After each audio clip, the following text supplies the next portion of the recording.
Sanibona lonke emakhaya kalibitso khikutlwana ga Modiba ngwetsi ya Gangema your girl Strawberry. This is Iziki and thank you. Please help me welcome our guest, our special guest. Da da da da da da da da da. Sawona siswami. Njani? I'm well, thanks. And how are you today? Ngiyabonga ukuthi ningamukele la Iziki show. Thank you so much. Bengiqala ukuthi uzazise usitshele nje just a brief about you. Okay, mina igama lami nguGugu kwakaMarule. Ngikhule eNyanyathu, eThema, ngizalelwe khona.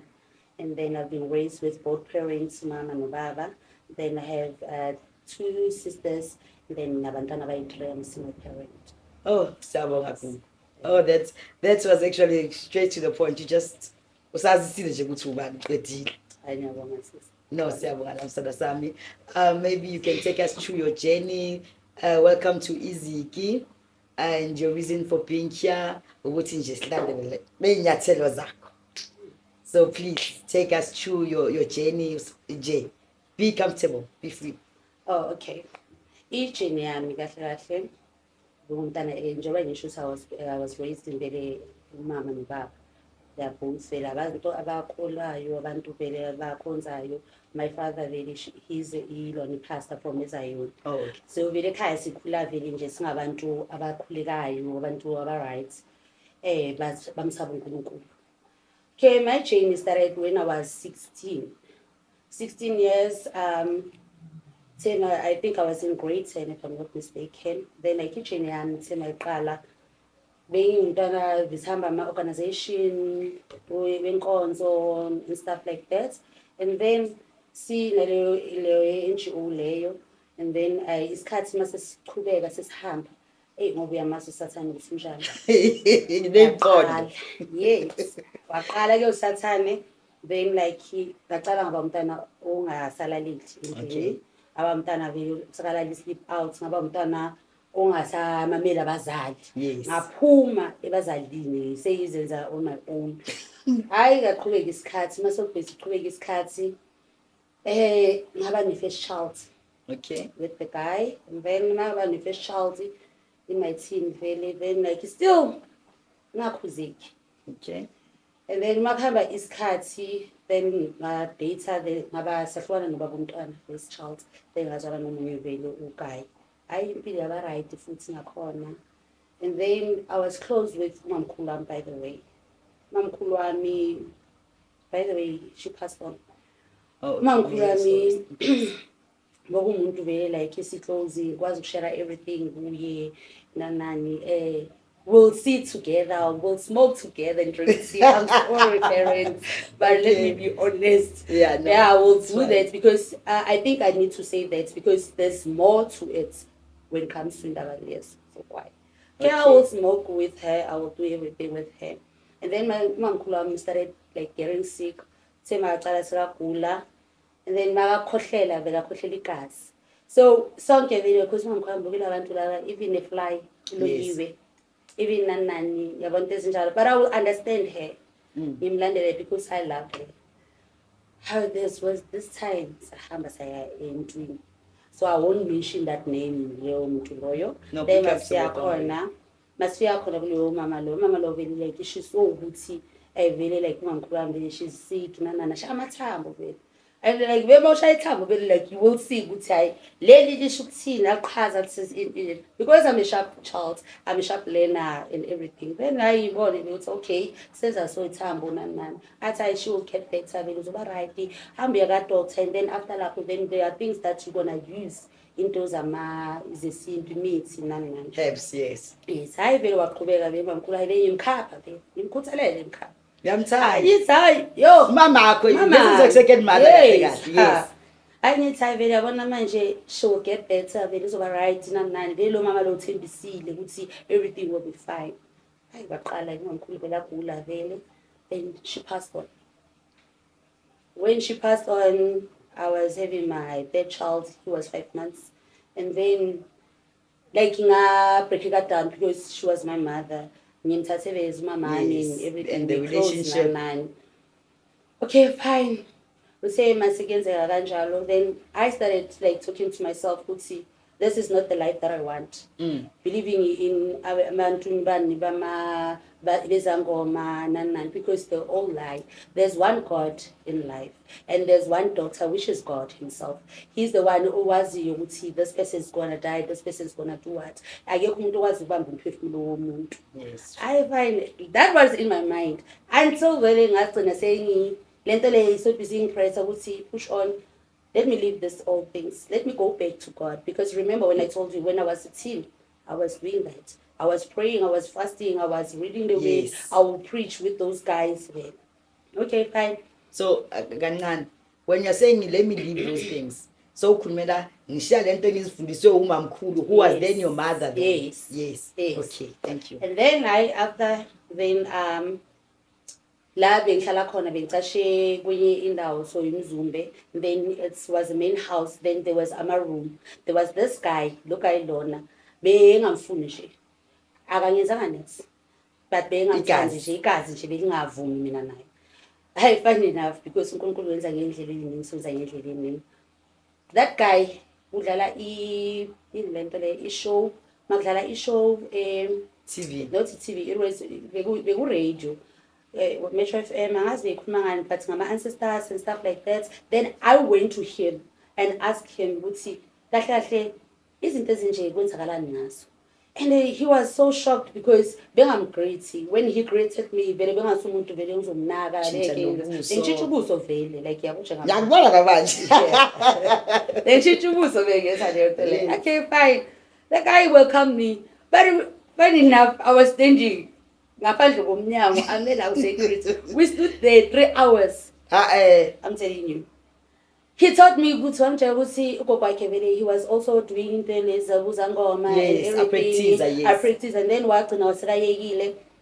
And then maqeda ukuyekela when times goes by wagcina seka uma ubani ugogo vele seka evangelist waqala washumayela. This thing cannot vele like ukuthi zikulide lezinto lezi izinto ezingayisi right nani. Then I started like ngimamela lo mfana. That time mfana ne. I am lalela umfana and then nini vele sengicale bese ngiba neBhayibheli senyawo into so ngithule eBhayibhelini I don't understand, can you please explain? Then he will explain. We'll start praying together, worshiping together. We connected. Then he taught me the word of God. He taught me how to fast. He started talking, showing me and then like how a Christian you must have a stubborn faith. You must eat because there are many ways of prayer. Because sometimes it's in as much tandaza. We are asking God, but not declaring the word of God. It is very important to declare the word of God. So he was showing me those things like I'm going to say, excuse me. Okay. Thank you. So, through this journey, that's all called. Labazali njengoba ushilo waseyayilawula mina ngaphuma ngiyoyilawula. Usayilawula naleso sikhathi? No. Angisayilawuli. Bapha abazali. Bazali basesekhona basendlini but besesinani sesinobudlelwane sonke vele. Then like I think they accepted ukuthi umntanethu umntana nje. Yes, they will say that. My father will always say that you behave like a boy. So because the car is ngamantombazana. Yes. Okay. Moving forward.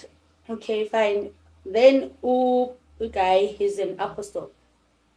He's an apostle. Then like okay, saqala sesiyahamba siya kuma revival into ezinjalo. Then I give time siyaqala lapho ke siyavuka. That's when the prophetess like sekuvuka ben prophets. So your gift is meaning prophecy. Okay. Yes. Siyaqala ke he will teach me njengoba ngisho and the mercy yakuma revivals at times I will end up ngimtshela ukuthi nayi lento lesiyaqala. I can feel like there's someone that has a headache, there's someone that in I say oh sit down akakafika isikhathi leso to come out and then start saying these things. Ngithelalela lana ngifuna ukukhuluma iyangilimaza lento phela ukukhuluma ukuza kimi. A prophecy is when like whatever pain that you are like onayo I will feel it. And then so that I can prophesy upon that.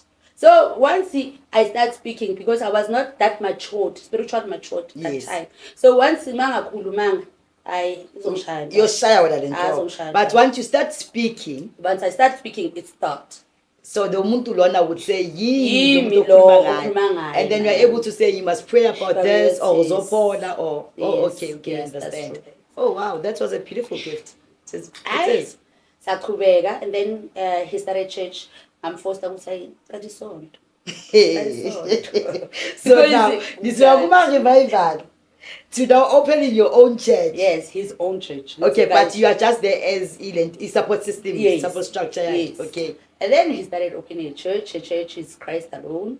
And then wavula vele sonto vele. Hayi, yo sonto vele. This guy he's gifted. As young as he is, he's gifted. Okay. I find then like yonke into ihamba kahle. I started preaching noma bengakwazi ukupreacha. Abantu bahleka even esontweni. Bahleka vele basho ukuthi hayi kathi bangayi ku-Bible school. Then I will go back to him ukuthi kanti wangangisi ku-Bible school because now abantu bayahleka athi ubani ohlekayo. And lowo muntu loyo ngicela sihambise kuye and he will do that sihambise kuye somconfront noma ngafuni ngithi but bengukuhlebela amahloni vela zonke lo muntu yes but then he's a straightforward person. Yes. Hayi bese siyaqhubeka ilona vele impilo yaqhubeka yonke into right. Remember I have the last child, ne? Okay, you said you had 3 kids. Yes, 3 kids. Yes. Then the last born, he was 2. Then when he was 2, he started having a siege. Okay, siege meaning abantu abafithayo. Okay. Then sema nayo, he started like beyisilele. So master nabe umuntu fast asleep angisumuntu ovukayo during the night uthi ngiyochama or even my kids they're like that. Okay, fine. So in short, ulo muntu lo singangena endlini.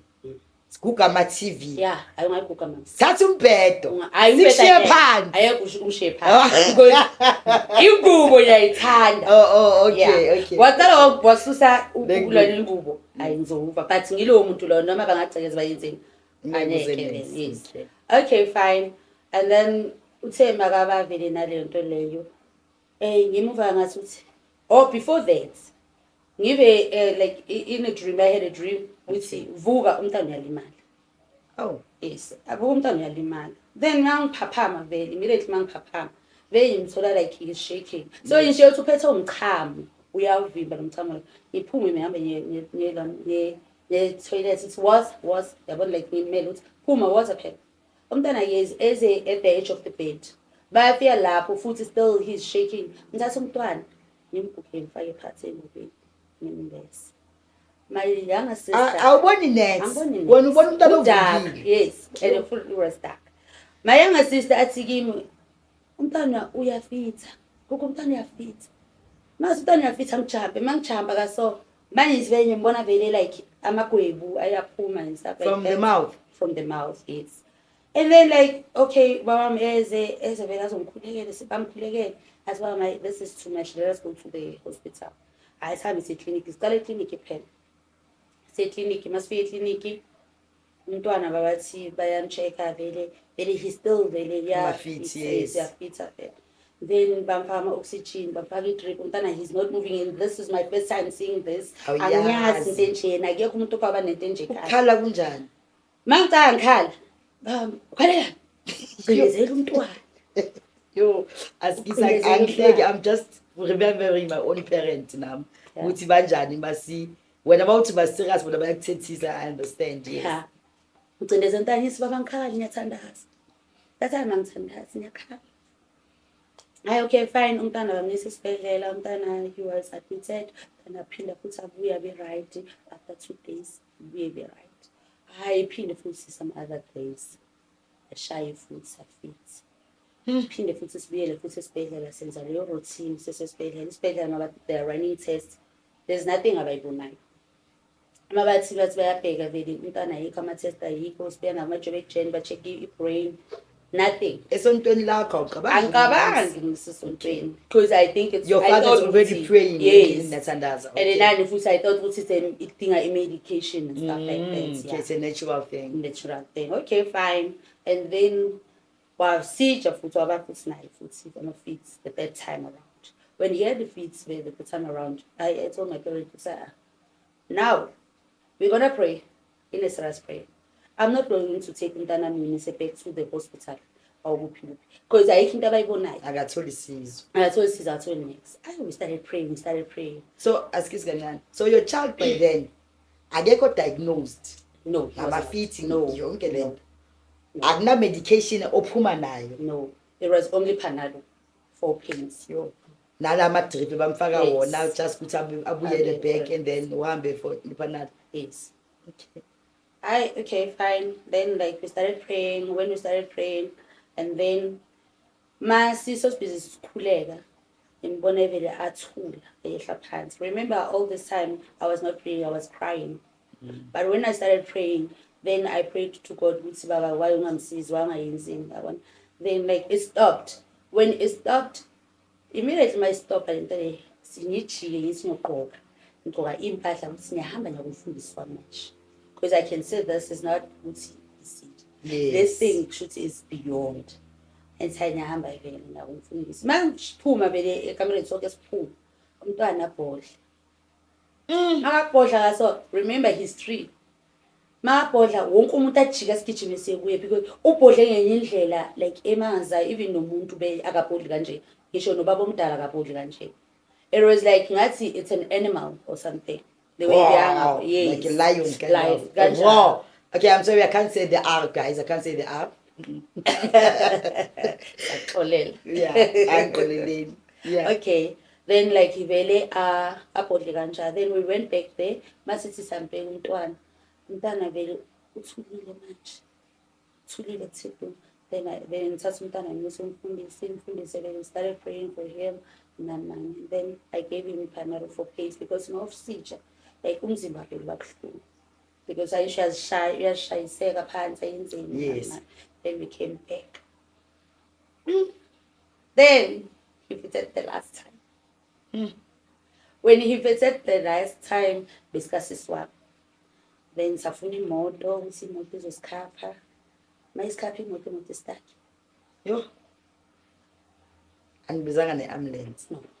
Niya esibhedlela. Ngiyakumfundisa. Oh, kumfundisi. Oh, okay. No more hospital. No more hospital, ngiyakumfundisa. Then lapho uthe mayima imoto, I prayed and asked God, ukuthi Baba, if this is your plan, if you want to, ukuthi ngiyazi ukuthi ngibolekile lo mntwana. As much as I love him, but ngicela ungangizwisi ubuhlungu. If this is your plan, let it be. Mthathe. Yo. Mthathe sengiright.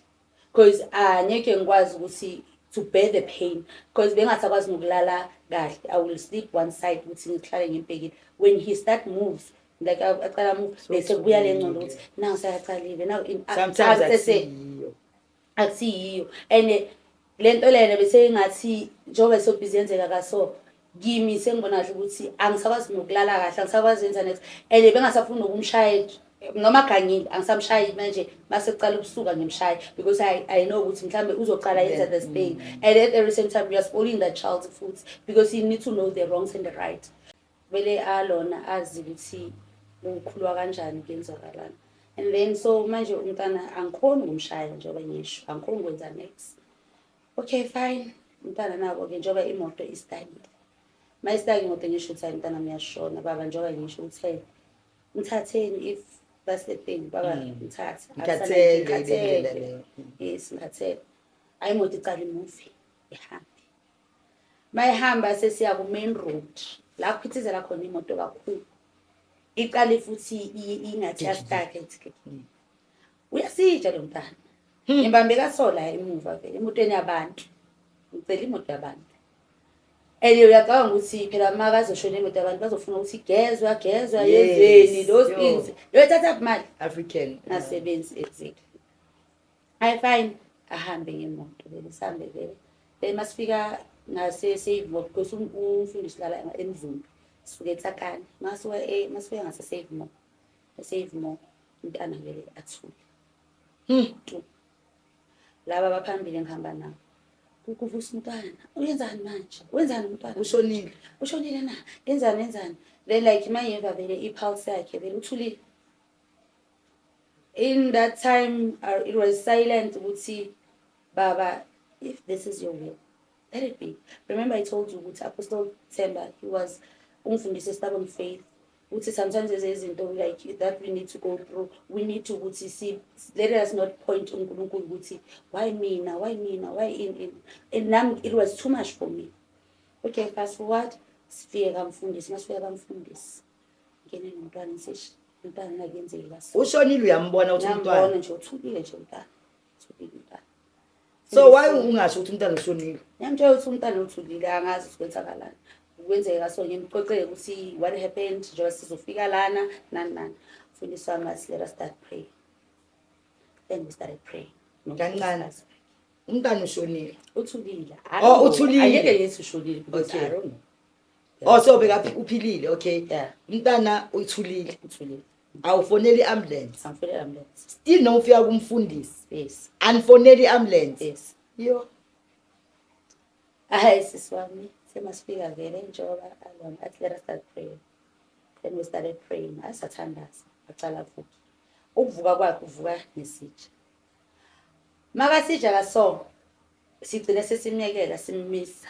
Because bekasitsha kuma 1 hour 45 minutes ezinjalo like yabona. Yeah? Yes, isikhathi esithi. Macala. Anishijele into lebanza so abantu. Yes. Ami vele. Then like we were standing like so C3 na. It's a wife kamfundisi yimi. Then umfundisi. Then ame lapha phakathi. Aqala. Then until umntana aqale sika manifest. Sayaqala ukukhuluma. Athi kubo. Nina nolithiwa nginazi ukhomba umfundisi noma umfundisi. Nolithiwa nginazi ngazi lo. Bathi mazi kanjani athi umntana. Sazohlupheka ke ntombazana bakaHlupheki. Ngoba ungafuni uthatha isikhwama sakho. Ngoba ungafuni ukwenza izinto zami. Izwi lakho lithi kancane. Athi ngoba ungafuni ukwenza izinto zami, ungafuni uthatha isikhwama sakho. So sazohlupheka. Then like we started praying futhi sikhuleka. Aqale vele aqhubeke futhi asitshele sithi. And then after lapho, How old is this child? he was 3. 3.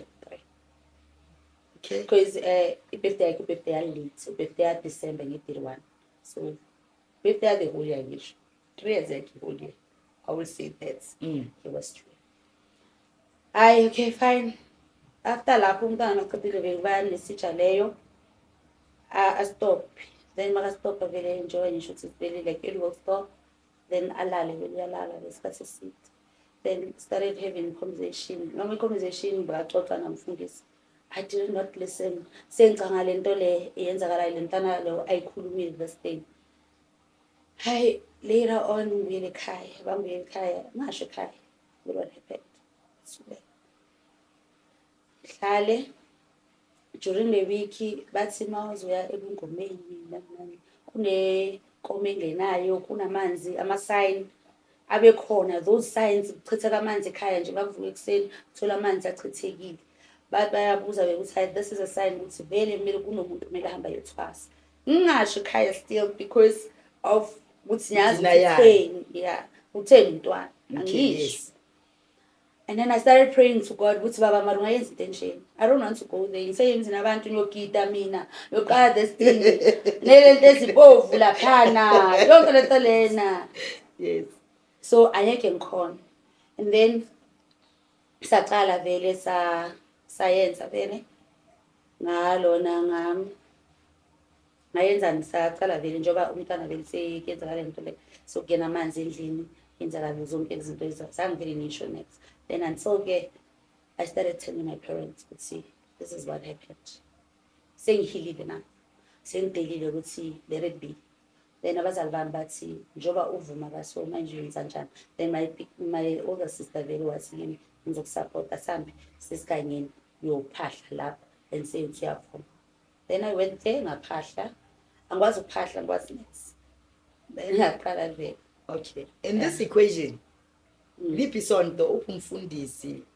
What did umfundisi say? Umfundisi into ayishilo ulona he's supporting me ukuthi whatever thing that you wanna do, but mina all I can say that uNkulunkulu khona, God will help you, God will assist you. Ngibonile amandla kaNkulunkulu and I'm here for you basically. Okay, fine. Then until ke nje wasengiyophahla. Emaqala ngiphahla lapho. It was ukukhanya ilanga Uyakwazi ukuphahla? angikwazi ukuphahla. hamba la snake ma abe ne snake ngahamba nogwayi1 hamba lempepho okay fine then ngaqala vele ngakhuluma ukuthi ayiyavuma what I said uthi ngiyavuma bakakubheka khabo mama ngiyavuma bakamarule ngiyavuma but I don't know ukuthi ngivumani ngivuma like let than yes You just want to save your child. I want to save my child ngithi ngiyavuma hayi ngeke ngicothe usho kanjalo shaya izulu ashiya lapho phansi abaleka Angihleki. hayi ngibaleka abuyele ekhaya ngabatshela after 2 days kwavela amaphupho ukuthi kumele ngiye kuphumuzi mangifika kuleyo muzi loyo then bazongenza into so bangibonisa amanzi ukuthi amanzi endaweni esona they will show you ukuthi amanzi uma kuphiliphi side laphakathi not umuntu iphupho. Oh, okay. Then I went there kuleyo ndlu leyo mangifika kuleyo ndlu leyo vele bekanga expectile ukuthi nyeza then yaqala ke gym so manje expectile ukuthi nyeza vele anje ukuthi nithi ukuthi uhlambulula idlozi malihlambulula lelo dlozi lelo then into zakho zizokwazi ukuyenzeka zizoqala ziqale ke zenzeke say okay athi angithi ngizokuthwasisa but ukuhlambulula idlozi then bona bazokutshela ukuthi uyoqalaphi uyakuphi nami then saqala ke sai ayingaye emanzini abuye emanzini vele manje semanzini lamazawa vele bengibonise wona then yonke into aba right sharp but even though mabu scary and my dad didn't want me ukuthi ngiye lapho angafuni vele angakhulela kulezo zinto lezo okay fine athubeka hayi sengiphupha amabhayi manje ibhayi ezin amalabi lawa wesintu ama beads blue and white and then they will say ukuthi two white two blue kanjalo 2 white 2 blue 2 white 2 blue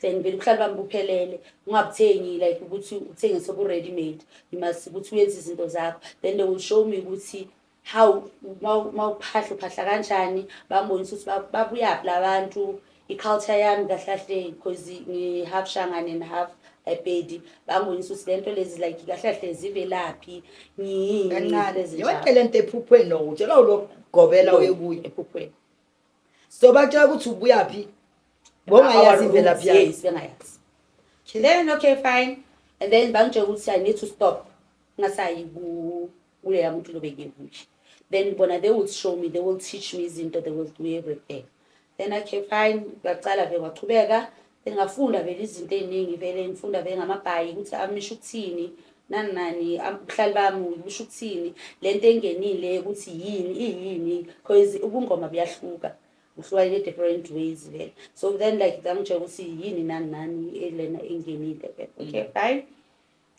and then now sekugena lento le remember I don't know mithi I don't know zwasho angazi next man sekufika vele then they will show me ukuthi kunomuntu ozofika umuntu osona oyindoda umuntu ophethwe intention and then when amakafika kuwe kumele umlaphe kaso and then njoba azofika lo muntu lo during that week ngizogula ngiphathwe ilento le phethwe lo guy then they will tell me ukuthi mengiyenze kanjani uthi and then azolapheka I then siyaqala ke uzalwa nabusekho beke phansi because of intwana yes I qale vele eze vele umuntu vele afika umuntu how sena consult after njalo then I will start now sena consult senayenza then like okay unendumba aphili that no benganandumba beyine lento lomsamo ngakabi nendumba umsamo meaning umsamo lapha ecameron lami yes umsamo wami what do we call the thing there phansi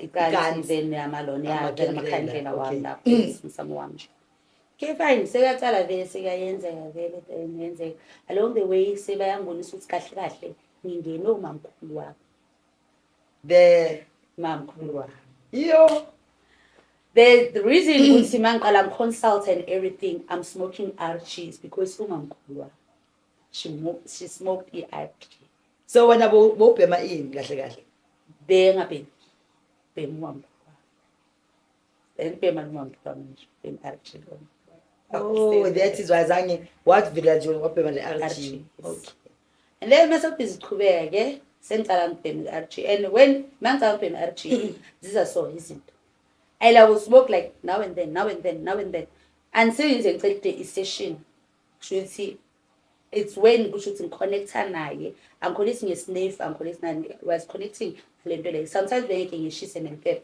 they will tell me ukuthi ungayishisi impepho layita nje amakhandlela wakho and start lokwayo okay fine ngicube senza nama-blond senza nama-patient manje bo-Cape Town online was doing that sengiba ku-online azange uzimakethe angizimakethanga sengiba online abantu bayazizela nje abantu word of mouth into ezinjalo mhlawumbe ukuthi ngisize wena then wena you will tell someone else into ezinjalo bayazenza remember ukuthi angithwasanga emzini abantu ngiyazithwasisela so the more bazaso abantu beza nenkinga zabo ezihlukene the more ngizolona ngizokwazi ukugaina i-experience ngizokwazi ukukhula phakathi kwaleyo nto leyo hayi qhubeke chini but one thing that engike ngayithanda is that ukuthi ngicale ngazi uNkulunkulu before the gym yes then very part kwalento the whole thing I was praying even so you knew prayers yes even lona wami my patient I will tell them that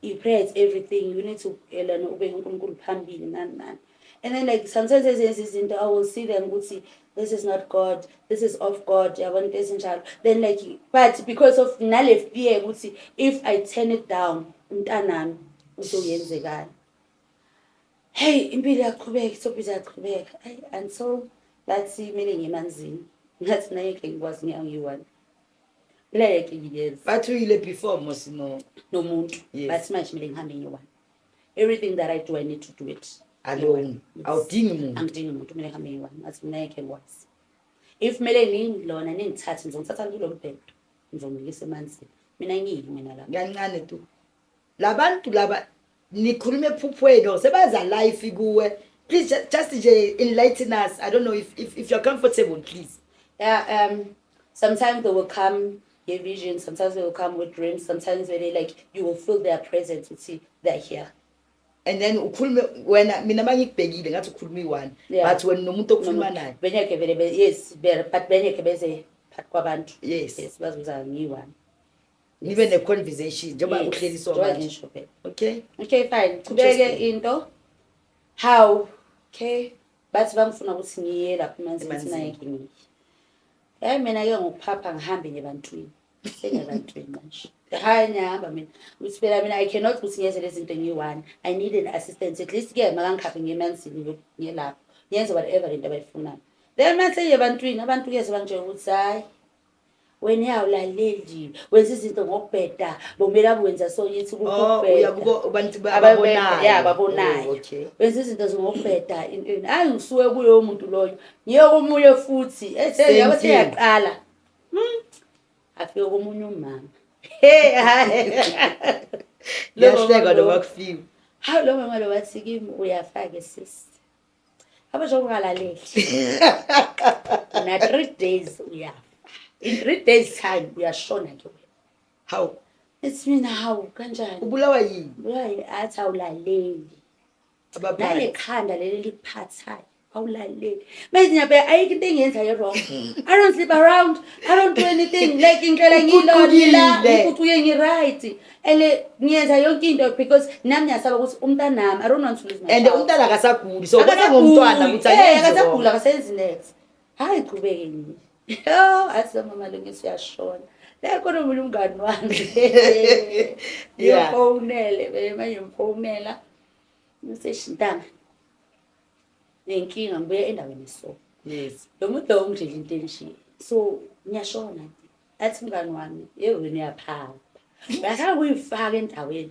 ngithi I understand ngicela ukukhuluma fast nje uzongisiza noma yekho ungisize na athi mngani wami elela nta may your soul rest in peace yeah Yithi mina uthini kimi Maria canga abantwana bami asilalela uzoba idlozi elihle abantwana bakho remember ukuthi ushiya abantwana bakho ukuthi banjani hey drop your phone drop your phone maqala bese rest in peace ngoba lo mama uthe uyafa yeah yes so untanga yasekakuvalelisa official usaphila yes I phone your foot because you stubborn I phone phone athi ufuna i-memory service yakho siyenze kanjani ikhala ibenjani siyenze ku stage sibeke ukuphi sibeka bobani nani ethi mina kuye ngicela ukuthi uhlone nami ngicela uphume Usikazi phela wena phuma uyafika. kimi Yeah. phuma kimi sathane Yeah.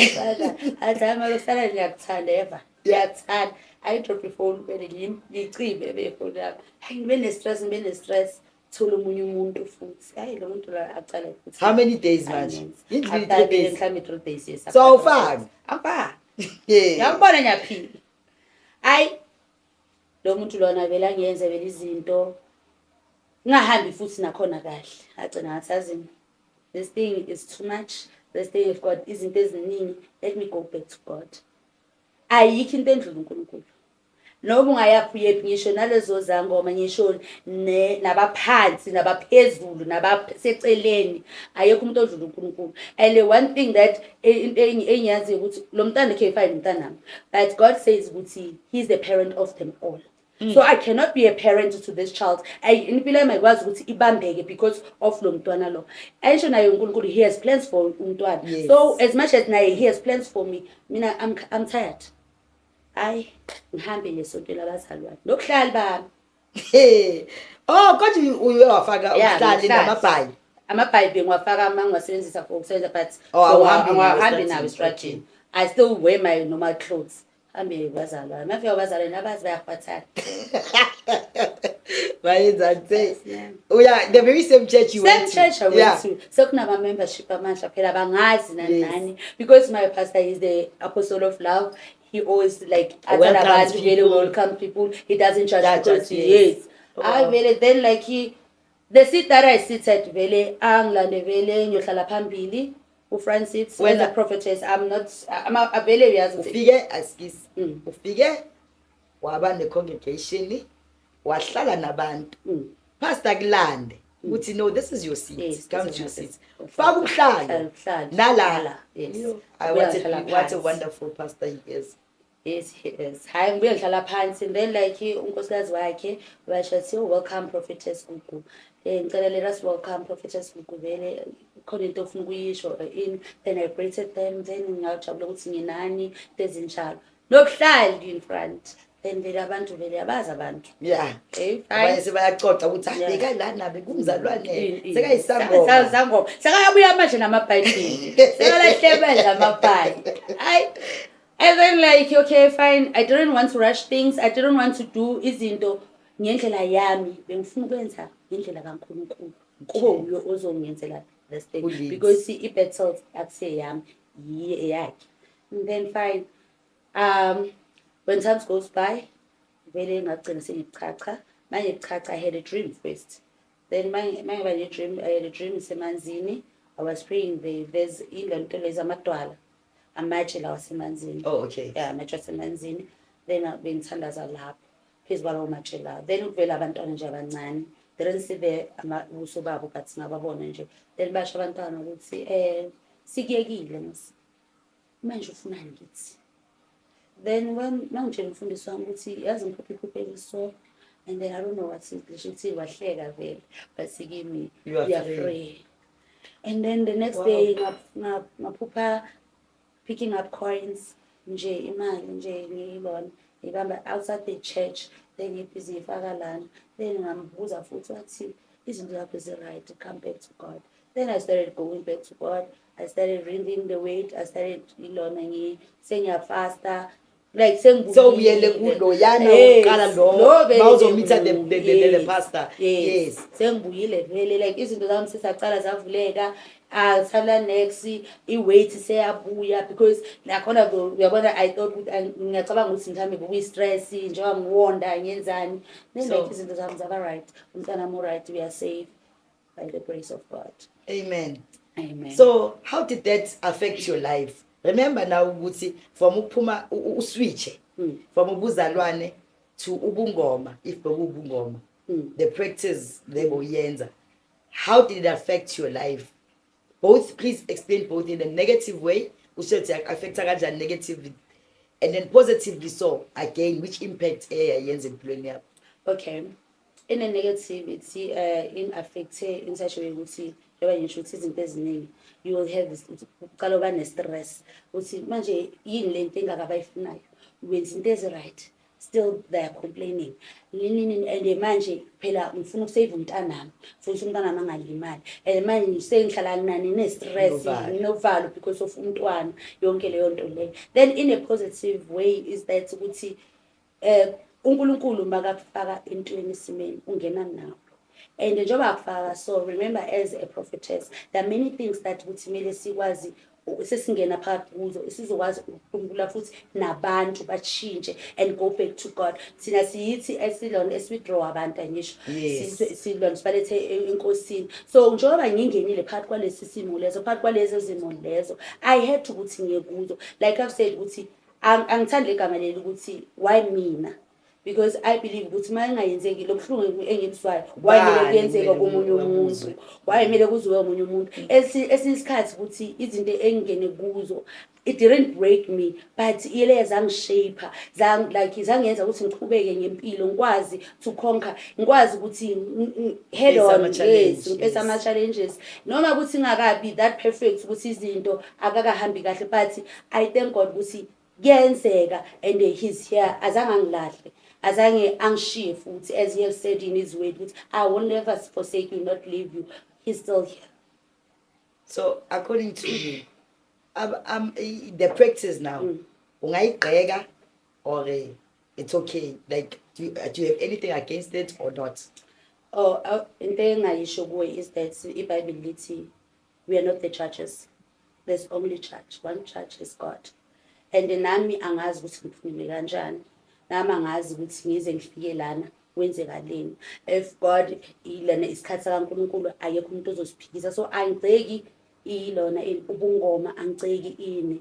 But what I can say to those abaqhubeka abayenza, like they let them like baqhubeke bakhuleke bayenze, it's their journey nabo, they will grow out of it. Yeah, understand. Because now if there's one thing I realized and learned basiloko school, we met so many easy abangoma who are practicing abanye bathi inyanga abanye abalozi, so you only are confused if you are not within the community but uyayifunda as we go along. So I've learned ukuthi nabo bayathandaza, you'd hear them calling igama likaNkulunkulu, you'd hear them uzombona umuntu afakile inyongo afakile everything but zomva amemezela asho abonga nokuthi ngiyabonga Nkosi, you know. So yeah, that thing we hamba na inokungiconfuse but now I do understand ukuthi kahle the two zakhona ukuthi zimeshe and all that. So ngiyakuthanda mawuthi kena asingabagqeki ijeni yabo ijeni yabo.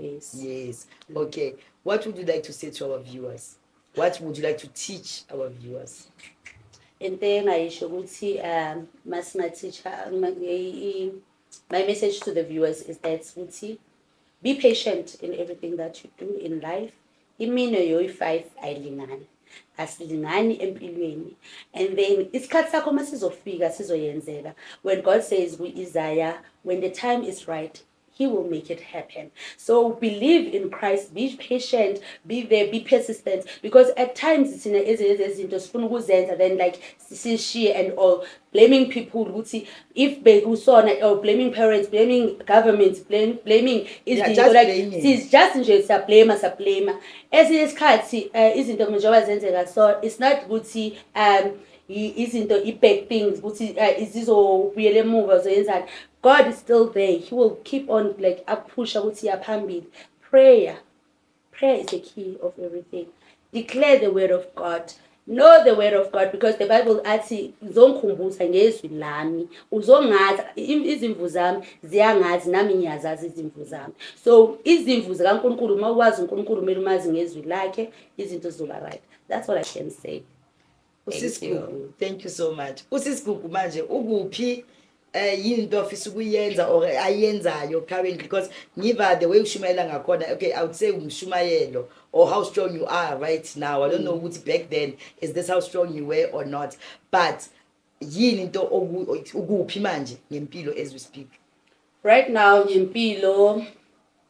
I'm still in Christ. Uyashumayela? Yes, kwamanje angakashumayeli and stuff, but makuba mhlambe kunezinto like abantu bangibiza khona, then I do ngishumayele, I do uthi siyakhuleka and stuff like that. Into engiyifunayo empilweni is that ukuthi ngiqhubeke ngibe ufakazi kaNkulunkulu because I'm a masterpiece of God. Qhubeke ukuthi nala like pursue my purpose kaNkulunkulu, injongo kaNkulunkulu, ngingayiki ngingahlalisi phansi. Siyabonga sisikhulu.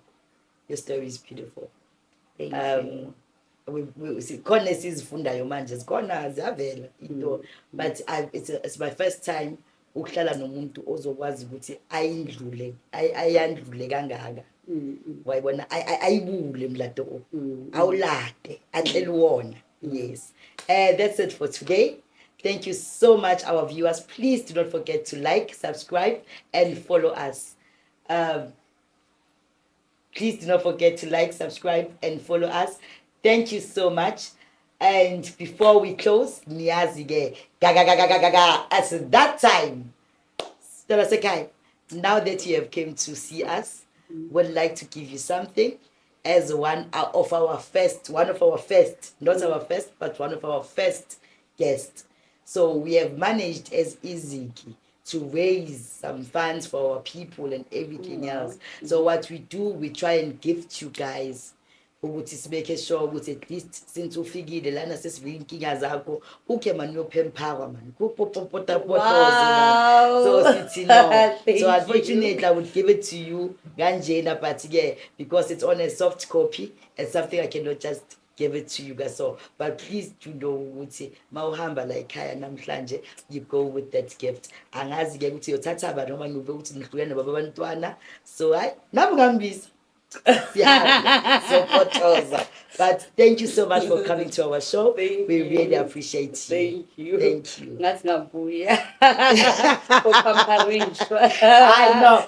Please take photos for us. Ungakhohlwa. Ithombe siyazifuna usibonise ukuthi how did your journey go laphiyana upamparishwa mhlambe 1 or 2 laphiyana bazowamngena uJesu. You never know. Thank you so much. That was uSisikuku Marule, who is now a repentant and who is now preaching the word of God. Yazini, she's doing it all. Thank you so much, our viewers. Please don't forget to like, subscribe, and follow us. This was your girl Strawberry. Thank you.